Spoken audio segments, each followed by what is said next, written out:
creo que un buen proyecto tiene elementos de todo. O sea, por ejemplo, para armar Coa creo que he incorporado mis intereses de cocina, de diseño gráfico, de storytelling, hasta de decoración de interiores.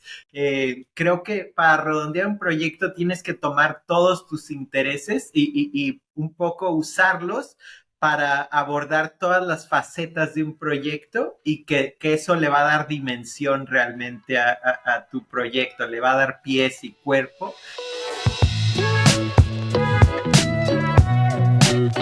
Hoy tenemos a un invitado especial, filósofo, ex espía y ahora cocinero, chef mexicano. Ex detective en Singapur. Sí, por favor. Sebastián, nuestro amigo Sebastián Álvarez. ¿Cómo estás, amigo? Muy bien, muchas gracias. Qué gusto verlos y gracias por la invitación.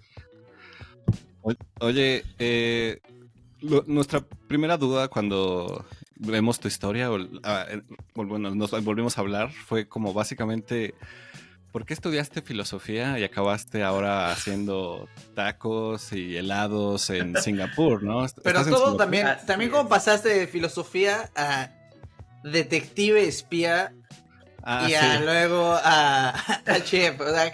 Yo creo que es una historia interesante, ¿no? Es algo... Sí, da para una novela. Pues, que tenemos muchas dudas. O sea, toda esta transición ha durado como 8 años y medio, 9 años más o menos, porque primero estudié filosofía en la Ciudad de México, donde nací, crecí. Estudié filosofía e igual que en el episodio pasado que le decían a Flavio así como, no, seguro puedes trabajar en embajadas y no sé qué, igual en filosofía así, te decían como, ¿quieres ser astronauta? Estudia filosofía. Filosofía. Esto te va a abrir todos los campos. Obviamente no conozco a nadie que haga así como algo muy distinto a dar clase. Siempre hay un caso de alguien que sí estudió letras y acabó de presidente. Es como, pues el presidente, está la opción. Y entonces pues yo, bueno, me creí la mentira institucional, entonces me metí a estudiar filosofía. Y cuando ya iba a salir empecé a entrevistar, así, a mandar mi currículum a todos lados y me entrevistaban y la gente como que ya que llevaba la entrevista veía que solo tenía la curiosidad como de ver cómo se ve alguien que estudia filosofía, pero realmente no tenían intenciones de contratarme. Entonces, oye, ¿para qué estabas me decían como, ¿y por qué filosofía? ¿Mande? Exacto, ¿por qué?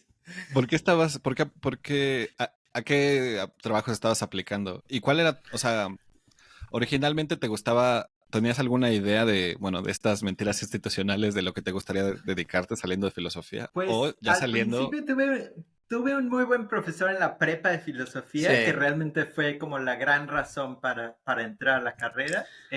Y justo como me dijeron, exacto, en área 4, y como me dijeron, puede ser todas estas cosas, como que no entré todavía con claridad de qué quería hacer, pero dije, bueno, si me dijeron que hay muchas salidas, así como ya descubriré durante la carrera, como hacia dónde irme. Pero fue a la mitad de la carrera que dije, la verdad, esto no es para mí, o sea, no me encanta la filosofía en términos de, no me gustaría realmente dedicarme a esto, o sea, me parecería como muy tedioso hacerlo de una manera académica, o sea, después estudiar maestría y doctorado y dar clases, dije, la verdad, no es para mí. Y entonces ahí fue cuando ya entré en pánico, empecé a buscar trabajo, porque pues ya ahí empecé a ver que todos los que salían sí se dedicaban a dar clases, entonces ahí dije, bueno, seguro sé que no quiero hacer esto, entonces pues aplicar otras cosas. Y yo creo que apliqué como a 20 trabajos, o sea, fui a 1000 entrevistas y todo el mundo me veía así raro y como que ya me decían, bueno, luego te hablamos, nadie me habló. Y entonces apliqué a este trabajo de seguridad, que era un trabajo de turnos, tenía que hacer turnos de 12 horas, alertando incidentes que estaban en fuentes abiertas para las distintas locaciones donde estaba el cliente. Entonces básicamente era así como subir alertas a una plataforma, viendo alrededor del cliente qué estaba pasando, si había así como algún incendio, si había alguna balacera, etcétera. Y entonces estaban desesperados por contratar a alguien y me dijeron, sí, aunque estudias filosofía. Oye, pero esto fue en México, donde entraste. Todo eso fue en México, sí. Ok. Sí. Fue en el 2015 más o menos. ¿Y por qué les había costado tanto trabajo encontrar a alguien para el puesto? Porque acababan de abrir, yo entré a la división de inteligencia de esta compañía y acaban de montar la división de inteligencia y luego me enteré que le dijeron al responsable de este proyecto, así como tienes 3 meses para consolidar todo el equipo y si no los encuentras en 3 meses, todo el presupuesto va a India y lo abrimos allá mejor. Entonces él estaba así como quien sea que se aparezca lo vamos a contratar. Y entonces así fue como que acabé ahí. Oye, y antes, déjame hacer vamos un poquito atrás. Ese profesor de Área 4 era excelente. Yo, la verdad, era excelente. Muy buen profesor, el mejor profesor de los que he tenido en la historia de mi vida. Bueno, para los escuchas que no saben, porque no lo hemos dicho, nosotros nos conocimos en la prepa, así como Emilio y yo. Sí. Sebastián era nuestro compañero. De hecho, también tenía un apodo particular no, bueno, se lo puedo decir, ¿no? Puedes decirlo, puedes revelar. Era palito de pan para los que... Yo sé por qué, ¿sabes por qué fue ese apodo? A mí me contaron la historia y luego vi, porque creo que durante mi tiempo también te rompiste varias cosas, ¿no? Era porque te fracturabas constantemente, ¿no? Así. Y había salido un anuncio. Y había salido una campaña de Yaris. Ajá, que era un palito de pan. Que vendían lo seguro que era el Yaris, entonces hasta un palito de pan iba muy seguro en su Yaris y de ahí salió el apodo. Fue una buena campaña, marcó una generación. Te marcó a ti, te marcó de por vida. Pero bueno, entonces ese profesor fue como el que te inspiró y era muy bueno. Es que era muy bueno, de verdad era muy buen profesor. Era extraordinario. Yo en la escuela no era lo mío, ¿me entiendes?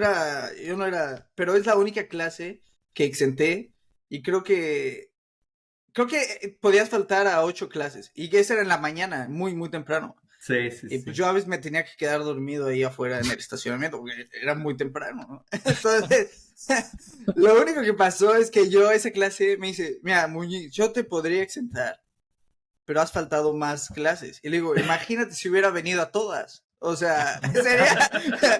Aplicando la filosofía, muy bien. Exacto.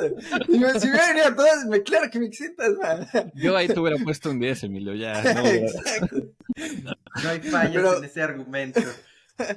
Oye, pero bueno, seguimos. A mí también me pasó con eso de letras cuando me acuerdo que también me metí muy entusiasmado. Yo de hecho sí me gustó cada vez más la carrera, cada vez más, pero mientras más iba terminando, me di cuenta de, bueno, ¿y ahora qué? O sea, ¿qué voy a hacer con todo esto? ¿Cómo se va a aplicar? Y como que veía justo que pues el futuro es o eres profesor o en ese caso todavía podía ser como traductor, o sea, creo que ahorita ya con la inteligencia artificial esos trabajos ya no van a desaparecer, pero ahí todavía podías aplicar a varias agencias, supongo que todavía hay, pero bueno, el punto es que yo estaba también pensando, ¿y qué hago? ¿Y hacia dónde voy? Y ya fue hasta que salí que pues empecé a ver, sí empecé a dar clases un tiempo y ya luego como que me salté al marketing. Pero justo fue como una cuestión casi del destino, porque yo me acuerdo que estaba aplicando para otro trabajo y fue un proceso súper largo, era justo para una agencia de traducción y al final me dijeron, no, ¿sabes qué? Se cancela.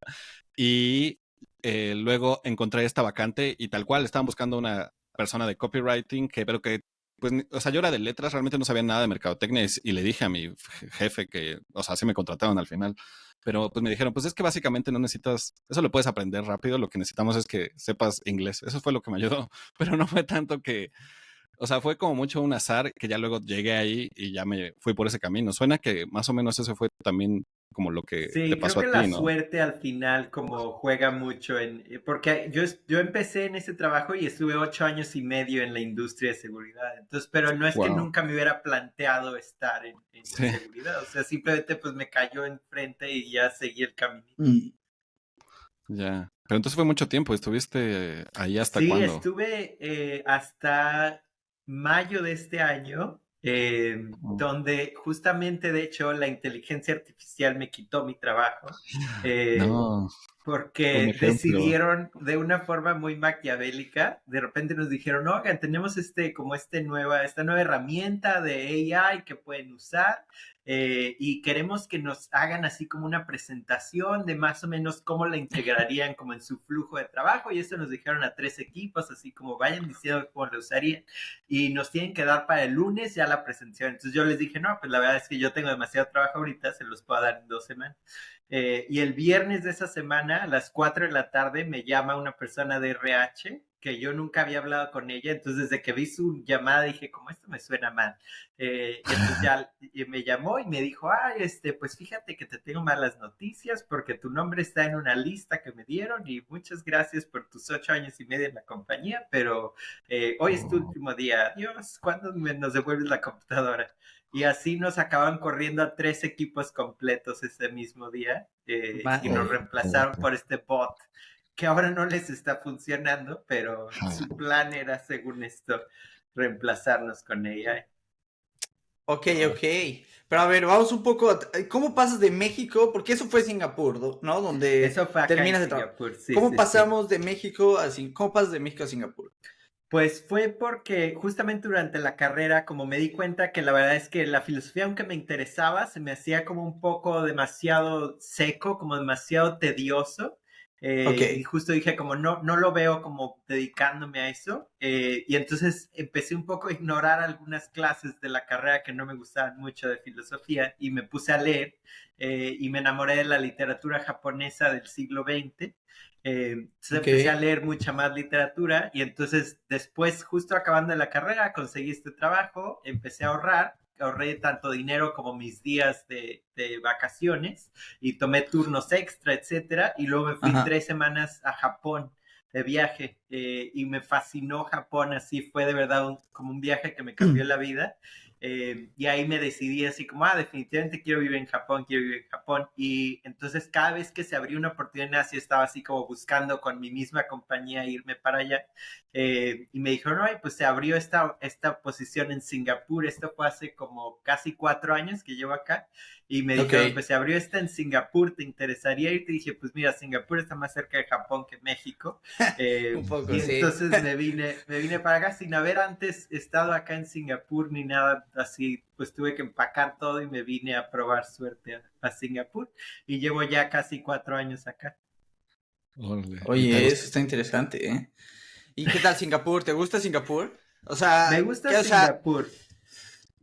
¿Era lo que te imaginabas cuando pues agarraste la maleta? Tengo que confesar que cuando así me dijeron Singapur, o sea, obviamente sabía que existía, pero más allá de eso no tenía como mucho contexto de Singapur. Y entonces ya fue un poco como investigar así como Wikipediazo, así como ver Singapur, ¿dónde está exactamente? ¿Qué hacen en Singapur? ¿Qué hacen? Así como time out, 48 horas en Singapur. Entonces, pues ya que me mudé acá, sí fue un shock muy grande. Primero tener como esa diferencia de horarios, como que no dimensionas cuando está en papel como lo lejos que vas a estar, pero literal estás casi del otro lado del mundo. Y luego también Singapur es un caso muy interesante porque dentro de la región del sureste de Asia, que la mayoría son países en vías de desarrollo, Singapur es un país de primer mundo, es un país ultra desarrollado, y que esa transición pasó en cuestión de 50, 40 y tantos, 50 años, pasó de ser un país de tercer mundo a uno de primer mundo. Entonces es muy impresionante llegar como a esta, y además el tamaño de Singapur, o sea, Singapur es chico. Creo que es 5 veces más chico que la delegación de Tlalpan en México, o sea, es chiquitito, entonces es como una ciudad-estado que puedes recorrer en 20 minutos en coche y ya se acabó el país. Entonces es como una distopia medio rara. Y todo está además como muy, muy bien planeado, entonces es un poco como vivir en una maqueta muy extraña, así como se siente como una simulación luego, así como... Igual que la Ciudad de México, ordenado, ¿no? Todo planeado, todo ordenado. O sea, es que ya lo piensas y tal vez te imaginas ahora al revés, ¿no? Ser de Singapur y llegar a la Ciudad de México, es que debe ser una locura, es como todo está... Y cuando es al revés, pues también, cuando llegas y... Justamente mi novio es singapurense y cuando hemos viajado, por ejemplo, a Bangkok, que es una ciudad que de hecho a mí me parece muy similar a la Ciudad de México, pero en Asia, porque es así enorme, es caótica, así como encuentros de a todas horas, y él está muy acostumbrado aquí en Singapur, puedes así como dejar tu cartera para apartar tu mesa en el Starbucks y no pasa nada. Entonces siempre va así como papaloteando y no, o sea, yo crecí en la Ciudad de México, guarda tu cartera ya pon atención, no estamos en Singapur, o sea, tienes que estar, o también quería cruzar la calle y creyó que todo el mundo se iba a parar así muy civilizadamente, sí, como no. lo hacen en Singapur, entonces ya lo tuve que jalar así como, no, aquí no es lo mismo. Sí, no, eso pasa, esos shocks que cuando llegas a otro país y es... pero te vas acostumbrando, o sea, te vas acostumbrando y te vas... Bueno, y estando ya en Singapur, empiezas aquí y trabajas en esta empresa 4 Así años. Es, 4 años casi, hasta 3.5, 4. Ok, Hasta y mayo, esta empresa igual, ¿hacías lo mismo que en la otra que era...? de hecho era la misma empresa, o sea, me fui con la misma empresa, estuve esos 8 años y medio con la misma empresa, tuve 5 puestos en esa empresa, entonces fui así como escalando la escalerita, y llegando acá, o sea, ya era una parte mucho más operativa. Primero empecé justo haciendo estas alertas, que era como agente, como especialista en inteligencia táctico. Luego me movieron como especialista de inteligencia estratégica, que era escribir reportes como un poco más, con más detalle para viajes de VIPs, etcétera, un poco explicarles cuáles eran los riesgos. Luego me convertí en Operations Manager de todos los, la gente, todo el equipo que hacía eso. Y luego me moví acá y empecé a hacer como cosas más comerciales, que era ayudar a preparar propuestas que hicieran esa oferta de inteligencia. Entonces tuve bastantes roles, pero acá ya era la parte más comercial de como ayuda a vender este producto, básicamente. Que eso se me hace interesante porque, a ver, yo cuando me dijiste, me reemplazaron con un bot, dije, bueno, si es que si les tenías que dar alertas de dónde estaba el güey, creo que es algo bastante reemplazable, con todo respeto a los a ellos lo reemplazaron, de hecho, hace como un año. A ellos sí, de manera exitosa, los reemplazaron con AI. Es que me parece algo que obviamente pues, si estás cerca de algo, pues te va a alertar sí. Hasta el mismo celular que usas te dice, güey, al lado hay unos tacos buenísimos. Y dices, o sea, eso ya te lo hace. Pero cuando dices, ya estaba en ventas y esto, algo más especializado, me parece raro que que ahorita haya una tecnología que haga eso. No lo creo que exista y creo que tal vez hemos visto que no les funciona. O sea, como se emocionaron como con este hype de, es que ya todo el mundo está usando esto, ya podemos deshacernos de él, lo va a hacer la computadora, y ahorita ya están así corriendo como recontratando gente para que los ayude porque pues no funcionó como ellos creyeron. Según escuché, están buscando filósofos en México ahora otra vez. Oye, y dentro de esta como, pues esta escalerita que fuiste caminando en el mundo de la seguridad y el espionaje, ¿hubo algo de la filosofía que te sirvió? O sea, hasta donde entiendo, como que el core o lo central del trabajo era mucho escribir estos reportes o esta inteligencia, ¿no? Entonces, pues había por lo menos esta habilidad de usar las palabras y como comunicarlas de una manera que pues, le sirviera a las personas o las empresas en las que trabajabas, pero ¿hubo otras habilidades que usaste o cuál fue como la habilidad principal que te ayudó como a ir escalando esta escalerita? Justo creo que hubo 2 como componentes de eso. Una era esta parte técnica que, como bien dices, era pues después de 4 años de estar escribiendo ensayos, de saber analizar textos, pues sabías ya como ser muy concreto, muy claro, poder como identificar cuáles son las partes importantes que tienes que poner en un reporte. Y luego diría yo que la filosofía me ayudó a tener un poco, un profesor de lógica que tuvimos en la carrera decía que estudiar filosofía era como hacer gimnasia mental. Porque un poco como estás leyendo a todos estos autores que te proponen como un gran sistema de su cosmovisión, de cómo ellos entienden su propuesta para entender, digamos, cómo está compuesta la realidad. Entonces, cada uno te va a dar un planteamiento distinto, como, pues según yo, estas son como las partes que componen la realidad y funcionan de esta manera, y el otro le dice, no, yo creo que más bien es así. Entonces, leyendo a estos autores, tienes que un poco como tú aprender a conceptualizar las partes de un sistema, casi como tipo como una ingeniería, que tienes que saber como el paso 1, 2, 3, cuáles son los elementos, cómo hacen match unos con otros, y un poco cómo funciona ese engranaje como una gran máquina. Y pues lo mismo en la filosofía, pero solamente con conceptos, con approaches muy distintos. Si lees a Sócrates, si lees a Kant, si lees a Heidegger, va a ser totalmente distinto, pero todos al final te están dando una propuesta que tiene distintos distintos elementos. Y eso me ayudó justamente a entender cómo estructurar un proyecto, o sea, como cuáles son los elementos principales, cuáles son los sustanciales, los accidentales, que hasta si lo piensas, pues es un lenguaje aristotélico cuando dices como, estas cosas son sustanciales y accidentales, como cuáles son las partes, digamos, que sí son totalmente necesarias y cuáles son las que puedo quitar o reemplazar. Pero la filosofía, después de 4 años de estar haciendo ese ejercicio una y otra vez con distintos autores, pues te ayuda como a tener esa estructura mental, y cuando te aproximas a cualquier proyecto ya dices como, pues más o menos lo puedes estructurar así, así. Entonces la verdad creo que ha sido muy, muy útil.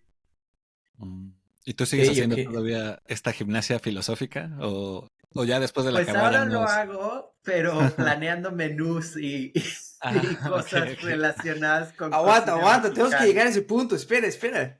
No, pero todavía sí, ok. Pero a ver, estuviste ya aquí, entonces acaba este trabajo y aquí viene el momento del clímax de tu película, de tu historia, ¿no? Aquí es el cambio, aquí es donde te das cuenta que algo estaba mal. ¿Y qué pasa?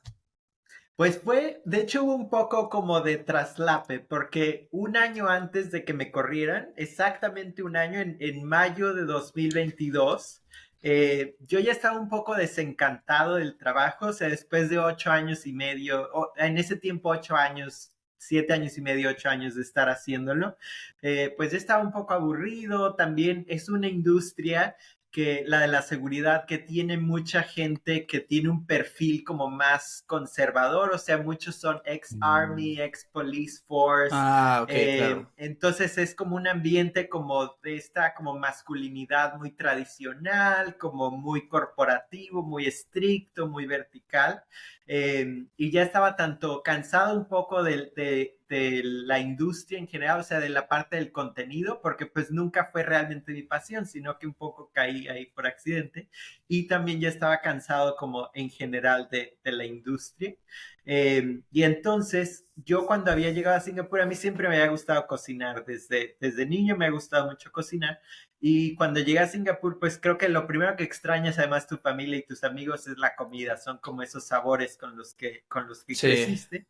Y la comida aquí, la verdad, estaba muy mala. La comida mexicana era así como puro Tex-Mex, así como tacos duros, fajitas, era así como, pues esta no es comida mexicana. O sea, exacto, literal hay un lugar que se llama Chimichangas, que así se llama el restaurante. Y entonces, pues en México no cocinaba mucha comida mexicana, porque pues sales a la calle y ahí puedes comprar súper buena comida mexicana, pero pues llegando aquí ya como hice ese pivote y empecé a cocinar más comida mexicana. Y Singapur es una ciudad muy internacional, entonces empecé a hacer amigos aquí de todo el mundo. Tengo amigos de Pakistán, de Perú, de Croacia, de Australia, realmente de todos lados. Y entonces pues yo cocinaba como pues los platillos que yo extrañaba, así como picadillo, tinga, pozole, etcétera, y entonces los invitaba a mi casa y lo probaban y me decían, wow, o sea, como no tenía idea que esto era cocina mexicana. Entonces ahí un poco me cayó el 20 de pues creo que tiene muy mala difusión la comida mexicana, o sea, tiene mucha difusión la comida Tex-Mex, pero realmente poca difusión la comida tradicional mexicana.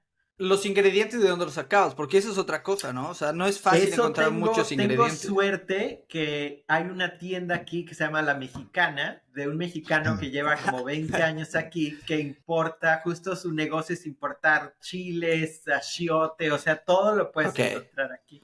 O sea, en esa parte fue una coincidencia como muy sortuda que cayera en un país en donde es relativamente fácil encontrar esto. Y entonces todos los amigos que venían a mi casa me decían, oye, deberías de hacer algo con esto, o sea, como yo nunca había probado algo así, cocina súper bien, me encanta esto, y yo no sabía que esto era cocina mexicana, deberías de hacer algo.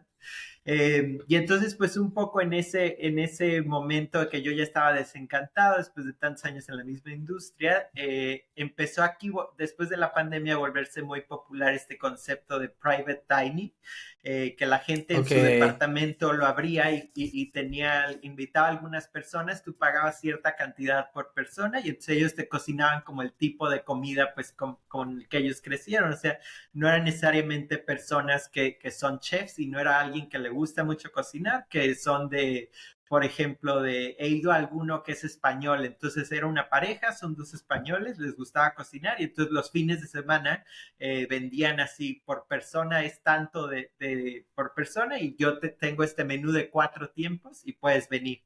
Y eso se había popularizado mucho en Singapur después de la pandemia. Entonces dije, pues, ¿por qué no? O sea, voy a armar algo así, puedo recibirlos en mi departamento. Y entonces empecé a desarrollar como esta marca, o sea, tenía un amigo que otra casualidad, mi amigo acababa de abrir una agencia muy chiquita de branding. Entonces le dije, oye, ¿me ayudarías como a desarrollar el branding de este concepto que tengo? Entonces ellos un poco me ayudaron como a aterrizar la idea del feel y de cómo se iba a ver, cómo se iba a sentir la marca, la voz de la marca. Y empecé a hacerlo y en unos meses ya estaba así fully booked y tenía 15 grupos de personas así diciéndome, ¿cuándo tienes fecha? ¿Cuándo tienes fecha? Porque solo lo abría los fines de semana. Entonces desde ahí empecé a pensar como, ¿sabes qué? Podría ser como en el futuro, podría ser un negocio viable, o sea, definitivamente está ahí el interés. Y entonces pues poquito a poquito empezó a crecer, entonces... y luego me contactó en ese punto, cuando llevaba como 6 meses, me contactó un restaurante muy grande, un grupo de restaurantes mexicanos que se llama Super Loco, que es de unos australianos. Y me dijo, oye, fíjate que vamos a renovar como nuestro flagship restaurant y queremos, y nuestro chef es de Texas, entonces no tenemos un chef mexicano. Quisiéramos como ayuda para desarrollar el menú. ¿Te interesaría? Y entonces dije, pues mira, o sea, nunca me lo había planteado, pero suena interesante. Entonces, ese fue el primer proyecto que firmé. Desarrollé 7 platillos para ellos, inspirados en las cocinas de la costa de México, tanto de Oaxaca, Veracruz, Tabasco, Yucatán. Porque ese era como el vibe que querían tener en el restaurante, porque ellos son surfistas, entonces la primera vez que fueron a México fueron a surfear, entonces como pues comieron todas estas cosas que comes en una palapa en la playa en México, y dijeron pues queremos traer como ese mismo sentimiento, y entonces yo les ayudé, les dije, pues todos los platillos están pensados, por ejemplo, la cochinita viene de Yucatán, unas tostadas de cangrejo, el cangrejo es muy común en Veracruz, le hicimos unas tetelas también de Oaxaca, entonces como los ayudé a tejer también esta historia, no solo los menús, sino un poco la historia que iba a tener el restaurante, y quedaron encantados, y entonces ahí dije, ¿sabes qué? Creo que sí, esto realmente podría ser un negocio, y en ese momento yo decía, exacto, ya empecé a decir como, ¿sabes qué? Quizás sí funcione, o sea, quizás no solo es como un pasatiempo, y cuando estaba justo en esa reflexión que dije, bueno, quizá como en 1 año, 2 años ya que agarre, o sea, siempre pues tenía obviamente un ingreso fijo que me daba esa seguridad, entonces decía, pues ¿para qué lo pierdo ahorita? Mejor sigo ahorrando y lo hago. Y en ese momento me corrieron. Y aquí en Singapur tienes, o sea, cuando te corren, el gobierno te da entre 1 y 3 meses de una visa temporal para que busques trabajo, y si no tienes trabajo en ese 1 a 3 meses, te tienes que salir del país. Creo que recibí que posteaste algo en LinkedIn, ¿no? Entonces posteé en ese momento, así corrí a LinkedIn, así como si saben cualquier cosa, me gustaría quedarme aquí, porque mi novio es de Singapur, llevamos 2 años, entonces dije, pues me gustaría quedarme aquí está mi novio, llevo 4 años, la verdad es que mucha de mi vida ya está aquí.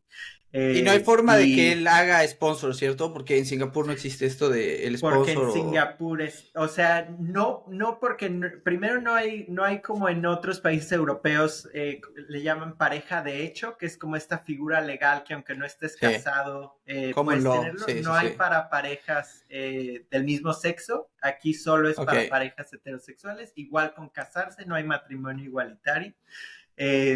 Entonces, pues estaba un poco con las manos atadas. Entonces fui primero puse en LinkedIn eso y empecé a buscar trabajos de seguridad porque dije, pues es lo más fácil, tengo todos estos años de experiencia, pero cada descripción que leía del trabajo decía, qué horror volver a esto, o sea, justo de esto estoy escapando, o sea, la vida me está diciendo, ya salte de esto. Entonces dije como, bueno, quizás solo tomo uno, pero lo tomo así como por desesperación avión y mientras trato de buscar algo relacionado con la comida.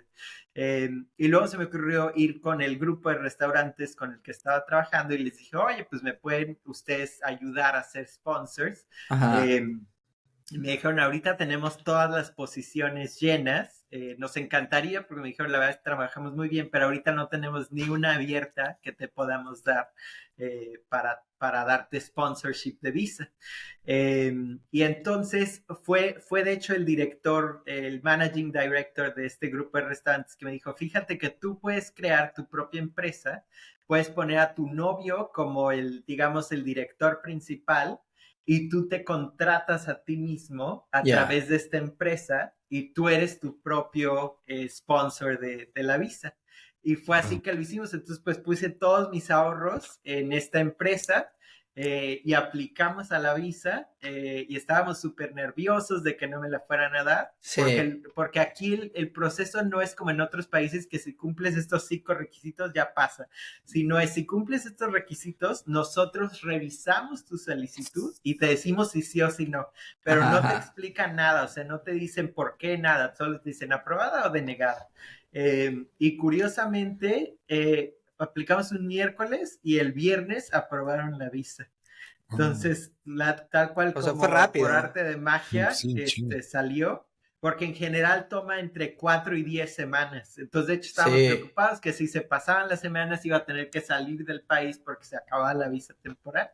Pero pues lo logramos. Y ahora, así en cuestión de 2 meses, la verdad es que ya estoy llenísimo de trabajo, con un buen de proyectos esperándome, trabajando con una marca muy grande de moda, trabajando otra vez con este grupo de restaurantes, con otro restaurante chino también muy famoso aquí. Vamos a hacer una colaboración de fusión de comida china mexicana.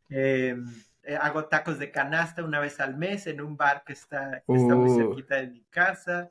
Entonces, la verdad es que ha salido increíblemente bien. O sea, es como un sueño hecho realidad. ¿Los vendes fuera del bar en tu bicicleta y todo? De hecho, hicimos varios videos promocionales con la bici, o sea, sí le pusimos la canasta a la bici y entonces tomamos varias tomas, porque uno de mis mejores amigos aquí es videógrafo y fotógrafo, entonces él me ayudó tomando los videos con la bici y con la canasta, entonces sí, literal. El plastiquito azul y la salsa. El plastiquito azul, de hecho por aquí tengo la canasta con el plastiquito azul. Pero la salsa tiene que estar en un bote de mayonesa o en un plato de mayonesa. El único detalle que no hicimos, pero todo lo demás lo tenemos. Oye, no vas. De lo que nos dices, o sea, ahorita ya el negocio, al parecer, ahorita son ya varias cosas, ¿no? Ofrecen varias cosas, o sea, sigue siendo ese modelo de que tienes el restaurante, bueno, abres tu departamento y es ahí donde sirves, pero además trabajas con marcas, o bueno, ¿qué es todo lo que engloba ahora? Y bueno, y ahorita ya no eres solo tú, ¿no? Se llama Coacoa. Coacoa. Ajá. ¿Cómo lo llamas? ¿Es restaurante o cómo se autodefinen? Pues un poco, creo que justo empezó como private dining experience, le llamaba aquí, pero pues ya, o sea, ahora consolidé la empresa, el nombre, digamos, legal de la empresa es Coacoa Consulting and Dining, porque pues ya la mayor cantidad de dinero entra por esta parte de consultoría hacia otros restaurantes y colaboración, porque pues ahorita trabajo también, por ejemplo, con varias marcas de tequila y de mezcal, tanto marcas que ellos hacen el tequila y mezcal o importadora, y ellos me comentaron que el tequila y el mezcal a nivel mundial es la categoría de alcoholes que está creciendo más rápido en todo el mundo. Entonces ahorita hay como este boom de que todo el mundo está interesado en cocina mexicana, que el consumidor ya está un poco más educado en saber al menos que no es cocina mexicana, o sea, ya ven así como una chimichanga y ya saben así como esto no es realmente cocina mexicana, no sé qué sí es, pero esto sé que no es. Esto no es. Entonces, por ahí creo que ha sido este boom y la verdad es que ya ni siquiera tengo tiempo de abrirlo para cada semana, de hacer los dinings como lo hacía antes, porque pues ya los demás proyectos han consumido todo mi tiempo. Ok, ahora, yo lo que quería ir, que es interesante, porque mucha gente cree que, no sé, sobre todo estudiantes y eso, creemos esta historia de que, bueno, vamos a estudiar filosofía y ya, ¿no? De por vida vas a ser filósofo, vamos a estudiar letras y de por vida vas a ser, o animación, lo que sea. Pero a ver, aquí queda claro que, o sea, no estás trabajando ya como filósofo. Entonces, ese paso a la cocina, ¿tú tomaste algún curso? ¿Hiciste algo que, o es básicamente algo que llevas haciendo tú por tu parte y básicamente tu pasión te ha llevado a hacer esto Pues de fue cocina? una combinación. Yo desde niño, la verdad, me gustaba mucho cocinar. Desde niño me acuerdo que veía así como caricaturas y veía el Gourmet, que era un canal que no sé si vieron cuando todavía existía Sky o DirecTV. Era un canal argentino. Era así como un canal muy oscuro, que no sé por qué llegué a ese canal. O sea, como antes de que existiera así como poder meterte a YouTube a ver así como cosas, yo tenía este canal muy extraño que se llamaba El Gourmet, que era argentino, que no sé por qué lo pasaban en México. Y ahí me acuerdo ver así un buen de programas, porque tenían pues de repostería, tenían así como, tenían un chef japonés, me acuerdo que hacía así como pura comida japonesa. Entonces de niño me gustaba mucho. También tenía un tío abuelo que cocinaba. Mi hermana también es muy buena repostera, entonces ella es 11 años mayor que yo, entonces también le ayudaba a ella en la cocina. Entonces desde niño me gustaba y cuando me mudé acá a Singapur es que empecé allá como a formalizarlo un poco más, porque justo cocinaba, o sea, ahí empecé a comprar más libros de cocina, especialmente de cocina mexicana. Primero como de los chefs que yo tenía de referente, por ejemplo, Gabriela Cámara, que es la chef de Contramar, que la admiro muchísimo, que me encanta su estilo de cocina. Fue uno de los primeros libros que de hecho mi mejor amigo me regaló y ahí empecé como a checarlo. Y luego ya me metí formalmente un programa en la Escuela de Gastronomía Mexicana, la SGAMEX. Y estudié un diplomado de 10 meses de especialización en comida mexicana. Entonces ellos te llevan durante 10 meses desde la cocina prehispánica hasta la cocina contemporánea mexicana. Cada semana es una sesión como de 4 horas y entonces ellos cocinan, tienen varias cámaras y te enseñan cómo están cocinando, te van además creo que cada 4 sesiones prácticas había una teórica, entonces para entender también un poco el contexto histórico de la cocina mexicana, entonces empecé a profundizar ahí. También hay una plataforma online que se llama Schoolinary, que recomiendo mucho, que es tipo, porque busqué algunos cursos, por ejemplo, en doméstica, que los he oído a ustedes también hablar de doméstica, pero eran como un nivel un poco superficial, ajá, y Schoolinary realmente si te quieres meter de lleno y estudiar online algo de cocina como muy serio, entonces, por ejemplo, tienen un curso solo para espumas, entonces, cómo hacer espumas de distintos tipos y te dan toda la ciencia que hay detrás de la cocina, que obviamente es un buen de ciencia de cómo tienes que balancear las cosas, etcétera. De heladería también tienes que entender cuáles son, por ejemplo, los agentes congelantes y anticongelantes para que los cristales se hagan de cierto tamaño. Entonces ahí fue cuando empecé realmente a profundizar a través de estas herramientas online, lo que ya me llevó a poder tener un nivel, o sea, sí noté un crecimiento muy, muy relevante en mis skills para hacer. No, y es interesante que hayas tomado estas clases de cocina mexicana, o sea, las tomaste desde Singapur, ¿cierto? Desde Singapur, ajá. O sea, es que eso es algo que, o sea, hace 10 años nadie pensaba eso, nadie decía, voy a tomar unas clases de cocina mexicana en Singapur, o sea, es interesante, sí, ¿no? Como la educación, sí, la educación ya va más allá, porque hablamos también eso en un podcast pasado de, ¿será que las universidades dejarán de existir o algo? Yo no creo en la totalidad, pero también ya existen estas nuevas opciones que tenemos de estudiar lo que sea desde donde sea. Y creo que además ya desde niño, pues ya los niños se pueden como concientizar que existen estas otras profesiones, porque ahora que me dedico a esto y le digo a la gente, no, pues es que yo me dedicaba a seguridad, pero estudié filosofía, y me dicen, ¿qué? O sea, haces esto porque nunca estudiaste gastronomía.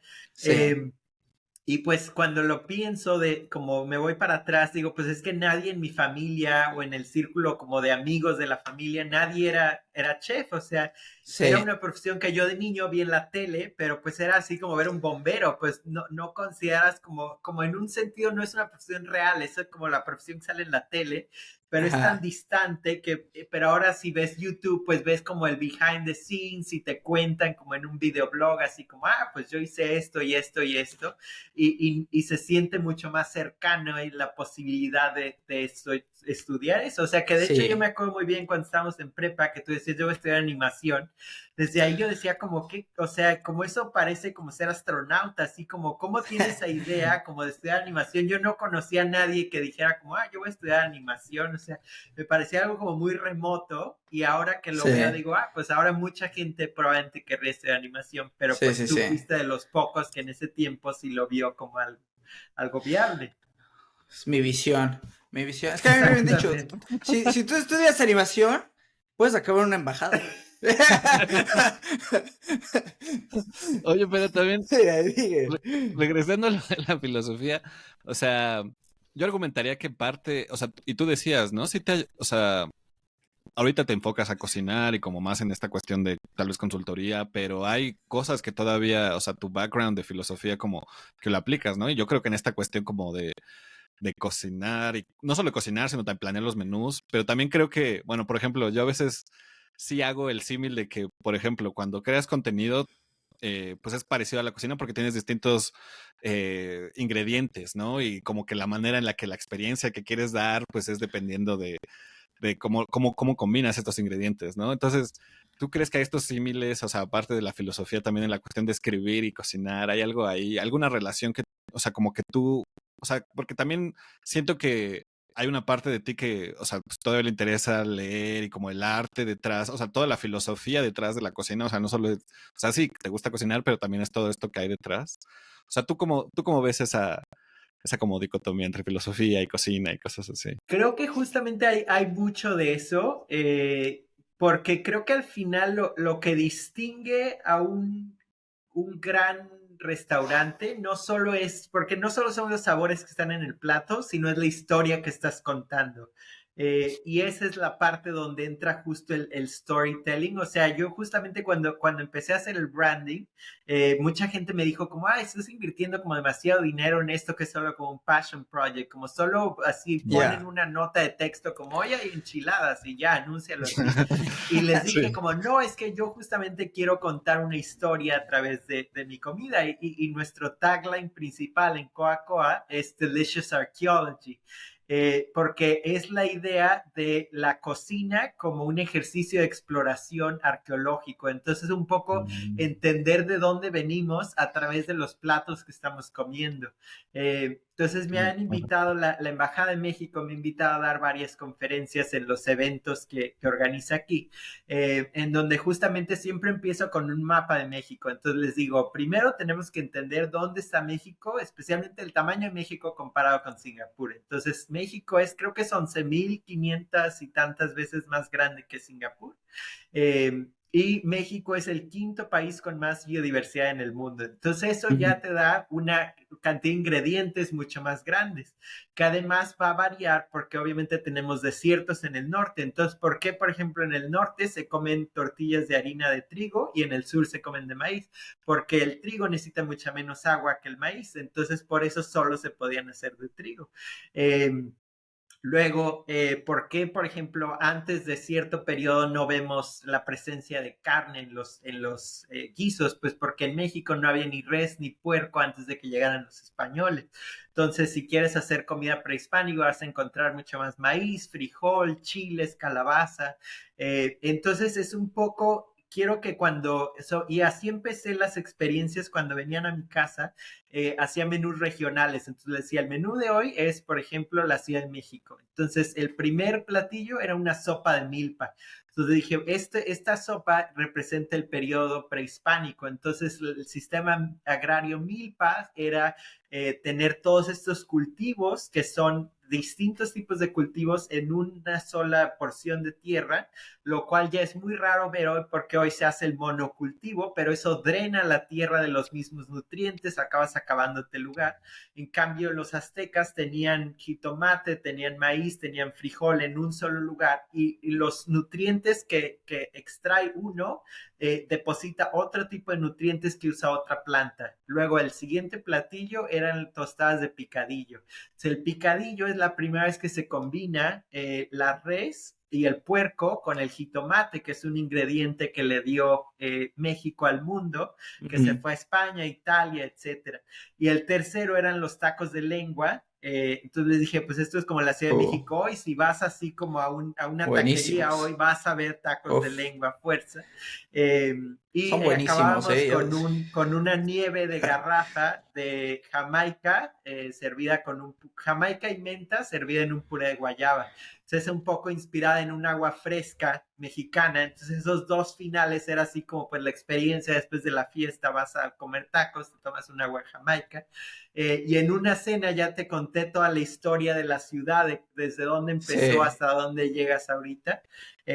Entonces, justamente la filosofía y sobre todo la literatura también me ayuda a hacer ese storytelling y a cautivar a la gente. Entonces, no solo es comida rica, no solo es un menú que te va, porque muchos ven México como un monolito, así que se come lo mismo en Yucatán que en Baja California. Estos menús te van a enseñar la diversidad de México, cómo comerías algo totalmente distinto en Sinaloa, que si comes en Oaxaca, que si comes en Yucatán. Pero para todo eso tienes que justo tener esa estructura de a ver cuáles son los elementos que tengo y qué tengo que poner junto con qué para que funcione y no solo sea un revoltijo, tanto en la comida con los ingredientes como en las historias que estás contando a través de tu comida. Sí, que es toda la experiencia, está muy interesante. Y cuando escucho esto también, o sea, obviamente te escucho con mucha pasión sobre esto de la cocina y eso, que seguramente no la tenías por lo de seguridad. Y cuando tú mencionas, pero tú mencionas que empezaste haciendo eso y te decían todos como, bueno, haz una notita y ya, ¿me entiendes? Pero es como, no, o sea, realmente sí le quiero poner como la pasión, quiero poner los detalles y quiero hacer esto especial.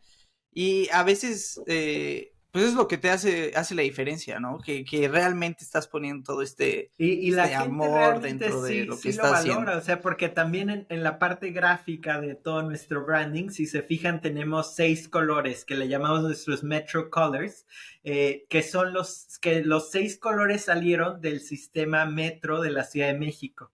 Entonces, porque a mí siempre desde niño me ha encantado México 68, las Olimpiadas, toda la iconografía de las Olimpiadas me parece extraordinario, toda la obra de Lance Wyman, que realmente es un diseñador que forjó el diseño gráfico mexicano, me parece impresionante. Entonces, cuando fui con esta agencia de branding, les dije, estoy obsesionado con Lance Wyman, me encanta.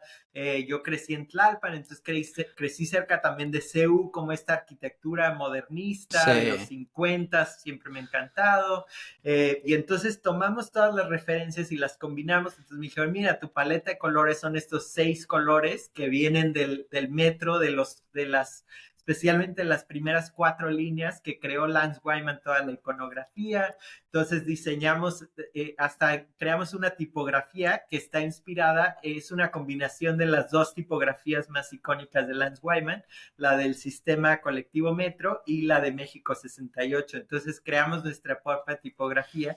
Y cuando vienen mexicanos me dicen como, wow, o sea, vi que esto se parece al metro. Y entonces ya que les explico que los colores también ven el del metro, así les fascina y me dicen, wow, eso está genial. Entonces realmente ves esa diferencia que si le pones a tu lugar chimichangas y les das así como un taco bowl frito, pues obviamente no es la misma historia. Y aunque les sirvieron algo delicioso, pues no tiene ningún contexto, no es tan claro en una experiencia que digas, esto me lleva a otro lugar. Y me recuerda algo más o me hace pensar en todo un universo, solamente es un bocado rico que se me va a olvidar mañana. Sí. Yo fíjate que yo ya casi 12 años aquí en Canadá y yo ya puedo ser un poco traidor a la patria, pero a mí sí me gusta comer chipotle. O sea, chipotle son burritos. ya caí. Una vez había uno que atendía que era mexicano y dice, ¿eres mexicano? Yo sí. ¿Y comes esto? Yo, pues ya 12 años, ya no sé quién soy, amigo. No, pero fíjate que también ha crecido aquí la cocina mexicana, es interesante, y hay unos de carnitas muy buenos que han crecido bastante. Pero está muy padre, todo lo que está haciendo suena muy, muy padre, y aparte se ve que te gusta, que eso es lo mejor, ¿no? Sí, la verdad es que sí. Y algo como que siempre nosotros hablamos o que también constantemente estamos discutiendo es como esta cuestión entre, pues esta cuestión del valor del arte y como que esta cuestión de como estas habilidades que usamos para hacer cosas artísticas, pero muchas veces hemos caído en esta cuestión con el contenido y como nuestra propia creación, ¿no? O sea, hay veces que en nuestro contenido puedes meter estas mismas habilidades que lo estás metiendo tú en tu negocio, ¿no? Estas cuestiones como de el storytelling y saber de diseño y cómo lo metes en el mensaje y cómo lo comunicas y cómo muchas veces a veces las personas como que justamente se van así como por lo fácil o eso no es importante, pero justamente creo que eso sí te da un diferenciador, ¿no?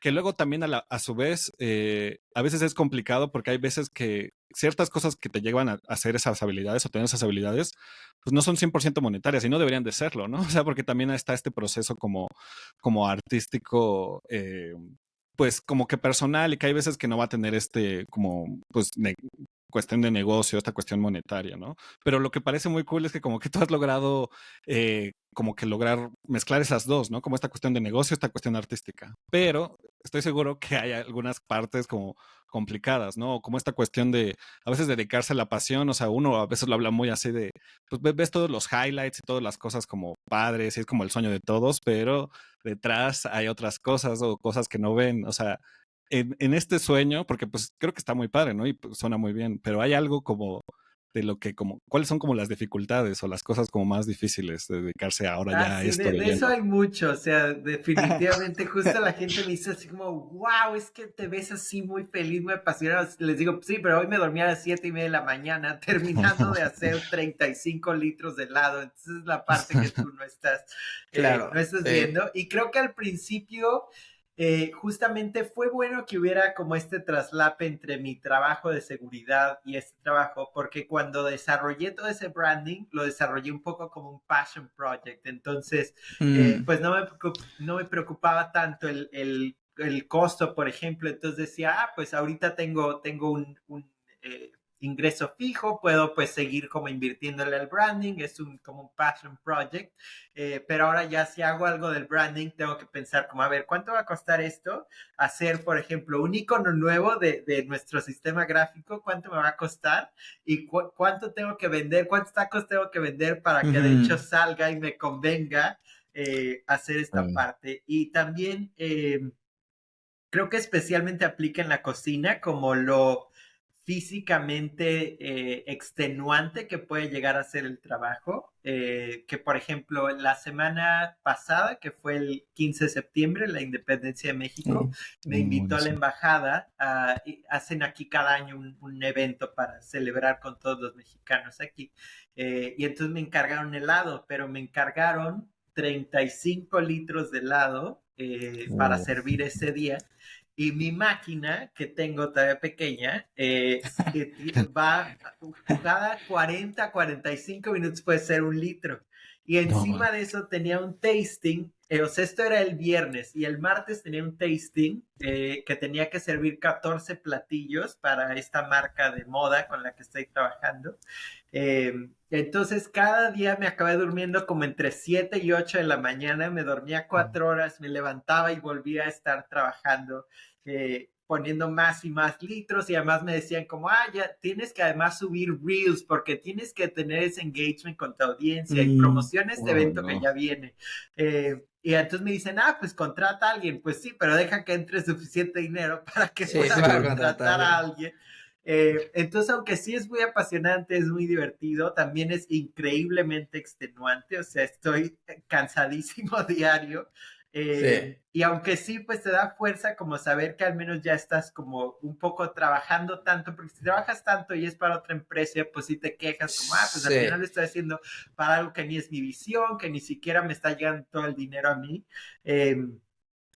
Pero ahí también puedes decir, pues por eso pongo un límite, yo trabajo de 9 a 5 y luego se van al diablo y aún así me tienen que pagar mi salario mensual. Pero aquí pues cuando ya es tu negocio dices, pues sí, o sea, está padre que trabajo para mi visión, pero trabajo horas y horas y horas y horas y no se acaban y no llego a lo que me estaban dando cada mes, que yo ya estaba como muy acostumbrado. O sea, sí tienes que también apretarte el cinturón, sobre todo cuando estás empezando, porque ahora, y pues además tienes que aprender un un poco de todo, tienes que aprender un poco de contabilidad para realmente balancear que ya está saliendo el dinero, que creo que es algo que nos puede fallar mucho a los creativos, como cojeamos de ese pie de que todo es como, no, es que tengo esta visión increíble, pero pues sí tienes que comer y todo esto tiene que salir, o sea, también tienes que venderlo bien para que pueda seguir entrando dinero y hagas tu visión genial. Entonces, creo que esa es la parte que mucha gente no ve y que también muchos cuando cuentan su historia, que ves Chef's Table, así solo dicen como, sí, ahora tengo un restaurante 5 estrellas, pues sí, pero no ven que atrás estuvo años de comiendo así como Maruchan en su departamento porque no alcanzaba para nada más en lo que llegaron a ser ultra famosos. Hay una serie que es buenísima, no sé si la has visto o la han visto, la de The Bear, está en Disney Plus. Creo que eso retrata muy bien todo el trabajo que hay detrás de un restaurante. Y bueno, vean, la serie es buenísima. Es espectacular. Y sí, habla de todo esto, de cómo si te matas y esto del día y no puedes tener una vida. Pero al final es eso, ¿no? La pasión que tienes. Eso, la parte, y también creo que ahí es un poco, que también lo discuten ahí, que es un poco poner tu ego como a un lado, o sea que sobre todo en el mundo de la gastronomía creo que pasa mucho. Aquí sobre todo Singapur es de los países que tienen la mayor cantidad de estrellas Michelin en el mundo. Entonces todos los chefs están así compitiendo porque este año me tienen que dar una estrella o peor aún, este año tenemos que mantener la estrella. Y yo le dije a mi novio, yo jamás quiero trabajar en fine dining, o sea, es una cosa espantosa que te tienes que matar para hacer así un platillo, tienes que cocinar 8 horas para un platillo que alguien va a comerse así de una cucharada y se va a ir. Y que además también he visto ahora trabajando desde vender tacos de canasta hasta trabajar con una marca de lujo como de muy high-end, la diferencia también en tu consumidor, que justo si vendes tacos la gente lo toma como muy relajado, así como pues le estoy pasando bien, me voy a comer 3 tacos y me voy a ir, pero si es fine dining, mientras más pague la gente, que digo, está bien porque te entra más dinero, también tienen como este sentido de como entitlement, ¿cómo se dice en español? Como que está... Merecen algo, ¿no? Ajá, que merecen más, como que creen que por pagar mucho dinero ya pueden esperar lo que quieran cuando quieran en el momento en el que quieran. Y eso creo que te mata, al menos a mí me mata toda la pasión. Es como yo prefiero vender tacos todo el día, prefiero tener una taquería que tener así el lugar con 3 estrellas y estar recibiendo este tipo de... Es que ya se vuelve se siente otra vez como estoy trabajando para alguien, ¿no? Como para, en vez de yo darte mi platillo y que disfrutes los tacos y eso, ahora... Te estoy dando esto para recibir tu aprobación de este platillo. ¿Vieron la de The Menu? Está también en Disney Plus.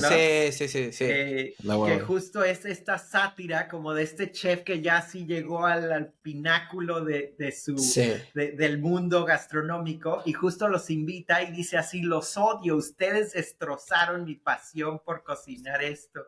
Y hasta les grita así, you donkey, you are the bane of my art. Sí. Que es interesante, porque también, no sé si se acuerdan de que hay un chef, el del Pujol de México, que alguna vez dijo que si tú ibas a su restaurante, y esto sería una buena opinión, si tú vas a su restaurante y pides lo que te sirva, que no le puedes pedir chiles toreados y un limoncito para comer el platillo. Pero, o sea... ¿Qué opina? O sea, ¿qué opina? ¿Qué haces si vas a Singapur y haces tu platillo, tu menú y alguien te pide un limón y unos chiles toreados? ¿Te enojas? Pasaría peor, o sea, porque si me piden unos chiles toreados y un limón está bien, pero luego te dicen así como no tienes como catsup o algo así, que ahí sí es donde dices ya, o sea, me rindo, llevo 17 horas haciendo esta cochinita para que le quieras echar catsup encima. Que justo en un ambiente, mientras más como refinado se siente el ambiente, creo que más le peguen el ego a los chefs, como que me estén pidiendo que algo. Te lo si digan, lo hacen en una taquería, es como haz lo que quieras, o sea, es tu taco, como el meme de Malcolm de solo soy un payaso, niño, ten un globo. Sí, entonces entre mejor sea el platillo, más te dolería que te pidan catsup.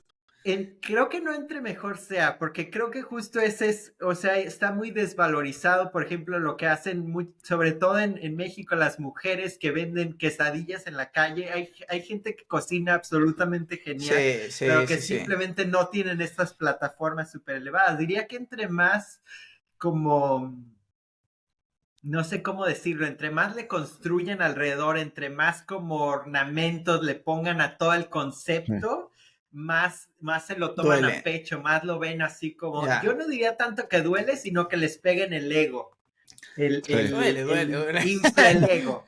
Se meten tanto en el storytelling que ya se creen mucho su historia, ¿no? Ya se pierden, exacto. Sí. Y a ver, otra pregunta. Oye, hablando de eso, creo que es lo mismo, creo que estamos pensando, ya después de 349 episodios ya pensamos igual, ya estamos conectados. Es una pregunta clásica, pero que sabemos que tú eres el mejor invitado para responderla, ¿verdad, Emilio? Sí, a ver, pero yo también te voy a juzgar dependiendo de tu respuesta, eso me queda claro. Yo soy aquí en totalmente antitolerante con esta respuesta, entonces venga la pregunta. A ver. ¿Las quesadillas llevan queso o no? Yo digo que sí llevan queso. Puta. O sea, no, güey.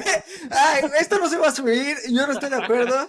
Yo creo que una quesadilla puede no llevar queso. Digo, creo que depende de dónde seas. La gente de la Ciudad de México, yo en general diría que puede no llevar queso, pero creo que es algo muy chilango el decir que no tiene que llevar queso. También entiendo si alguien dice es que está en el nombre, dirías, bueno, pero en la Ciudad de México estamos acostumbrados a que pueden no llevar queso.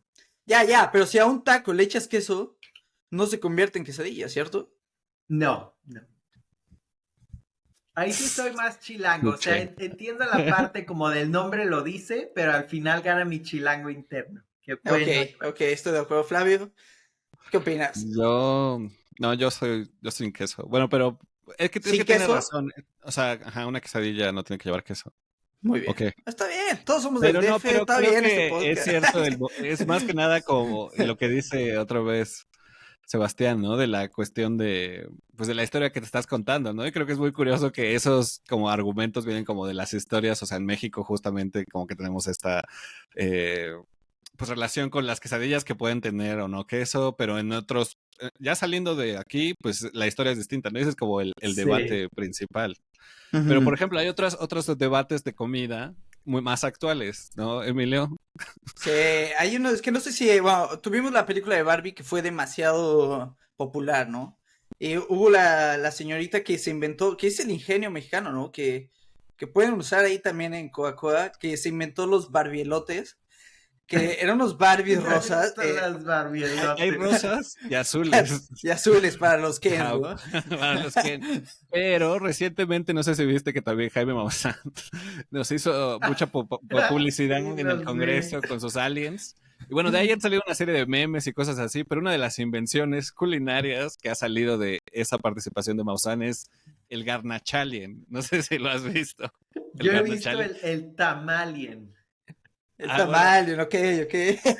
Justamente nuestra duda era entre el barbilote y el garnachalien o el tamalien. ¿A cuál le vas? ¿Cuál prepararías primero? ¿El barbilote o las garnachas de alien? Creo que me quedo con el tamalien, me gusta más. Sí. Ese no lo he visto, ese me gusta. Es que ese sí es 100% mexicano. Sí, al 100. Le ponen así como mermeladita en los ojos y está así el aliencito seco en su hojita de lote. Güey, y la historia y lo ridículo es que en el Senado hayan llevado un alien de Jaime Maussan, o sea, eso ya es... ¿Vieron los memes donde cortan y dicen, solo era un pastel y entonces hicieron así al alien? Sí, no, eso solo en México pasa. Pero bueno, estamos llegando a la hora, la pasaste bien. Muchas gracias por la invitación, la pasé muy, muy bien. Igual, tal vez un consejo como para alguien que ya está estudiando filosofía y ya vio todo el panorama, o alguien que, no sé, tal vez se quiera dedicar a la cocina. ¿Qué consejo le darías a las jóvenes mentes que nos escuchan? Les diría que que redondeen bien su visión, que no crean que es solo algo de filosofía o solo algo de cocina. Creo que un buen proyecto tiene elementos de todo. O sea, por ejemplo, para armar Coa, creo que he incorporado mis intereses de cocina, de diseño gráfico, de storytelling, hasta de decoración de interiores.